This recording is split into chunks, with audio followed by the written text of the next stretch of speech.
Assalamualaikum warahmatullahi wabarakatuh. Perkenalkan, nama saya Nafizatul Kalbi dengan NIM 19033046 dari Prodi Pendidikan Fisika.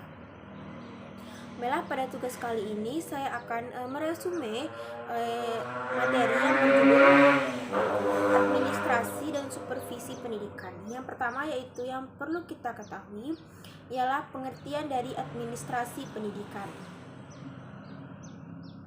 Administrasi dalam bahasa Indonesia itu sendiri merupakan serapan sedangkan dalam bahasa Belanda yaitu administrasi yang bersifat terbatas dan hanya menyangkut sebagian kecil dari pengertian yang sebenarnya. Dimaksudkan ialah ketatausahaan yang diartikan sebagai kegiatan penyusunan keterangan-keterangan secara sistematis dan pendataan secara tertulis dan kegiatan yang diperlukan dengan maksud memperoleh suatu ikhtisar dalam keseluruhan dan dalam hubungan yang sama. Administrasi pendidikan adalah suatu proses penyelenggaraan dan pengurusan segenap tindakan atau kegiatan dalam setiap usaha kerjasama kelompok manusia untuk mencapai tujuan tertentu. Lalu menurut Luther Gulick yang mendefinisikan bahwa administrasi sebagai pengorganisasian dan pengarahan sumber-sumber yang berupa manusia atau tenaga kerja dan material untuk mencapai tujuan akhir yang diinginkan. Administrasi pendidikan adalah proses keseluruhan kegiatan bersama dalam bidang pendidikan yang meliputi perencanaan, pengorganisasian, pengarahan, pelaporan, pengkoordinasian, pengawasan, dan pembiayaan. Dengan menggunakan atau memanfaatkan fasilitas yang tersedia, baik personil, material, maupun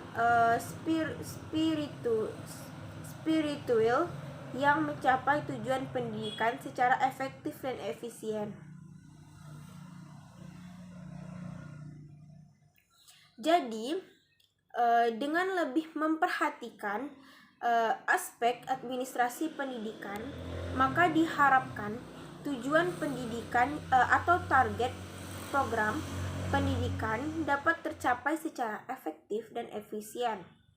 Administrasi pendidikan yang juga sering disebut dengan manajemen pendidikan yang sangat diperlukan untuk menjamin supaya seluruh kegiatan pendidikan dapat terlaksana dengan optimal. Administrasi pendidikan memiliki fungsi sebagai berikut, yaitu yang pertama ada perencanaan atau planning, yang kedua yaitu pengorganisasian atau organizing, yang ketiga itu ada pengordinasian atau coordinating, lalu ada komunikasi supervisi, kepegawaian atau staffing, lalu ada pembiayaan atau budgeting, dan yang terakhir itu ada penilaian atau evaluating. Nah, selanjutnya yaitu yang perlu juga kita ketahui tentang tujuan administrasi pendidikan. Menurut Endang Saifuddin Ansyari pada tahun 1993, tujuan administrasi pendidikan harus memiliki dua ciri penting, yaitu yang pertama ada bersifat stasioner, artinya telah tercapai, bukan dalam situasi dan kondisi yang masih dikejar atau diangan-angankan. Oleh sebab itu, dalam membuat tujuan harus digunakan kalimat tercapai.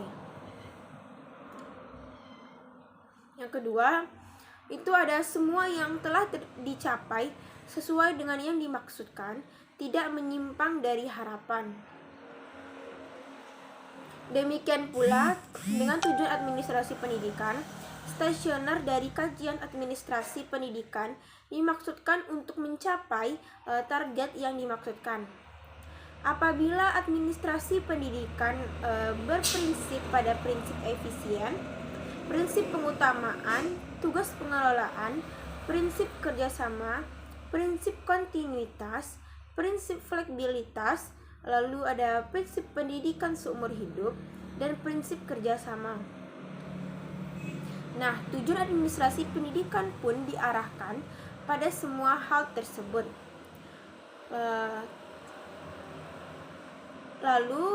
Administrasi pendidikan semakin rumit karena menyangkut masyarakat atau orang tua murid yang terlibat langsung dalam pendidikan itu. Oleh karena itu, semakin baik administrasi pendidikan ini, semakin yakin pula bahwa tujuan pendidikan itu akan tercapai dengan baik. Menurut Sergioni dan Carver pada tahun 1975 menyebutkan 4 tujuan administrasi, yaitu yang pertama ada efektivitas produksi, efisiensi, kemampuan penyesuaian diri atau adaptiveness, dan yang terakhir yaitu kepuasan kerja. Selanjutnya yaitu ada pentingnya administrasi pendidikan. Tujuan pendidikan bisa tercapai didukung administrasi pendidikan, menyangkut semua materi, personel guru, perencanaan, kerjasama, kepemimpinan, kurikulum, dan kesiswaan, serta lain sebagainya. Administrasi pendidikan adalah semua kegiatan pendokumentasian atau pencatatan kegiatan sekolah agar tersusun rapi dan mudah untuk dibaca.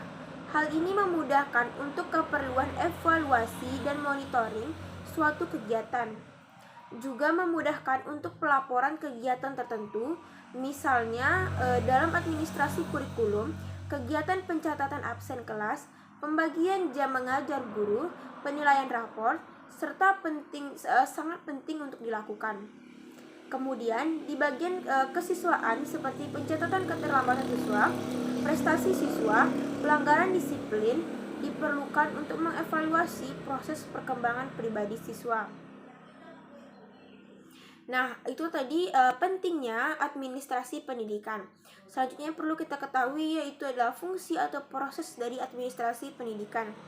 Setelah mengetahui sedikit tentang pengertian administrasi pendidikan, lalu maka pada bagian ini akan dikemukakan fungsi-fungsi administrasi pendidikan yang terdiri atas, yaitu yang pertama ada perencanaan, kedua ada pengorganisasian, lalu ada koordinasi, yang keempat ada komunikasi, lalu ada supervisi atau pengawasan pembiayaan, serta yang terakhir yaitu ada evaluasi. Nah, selanjutnya itu ada perencanaan.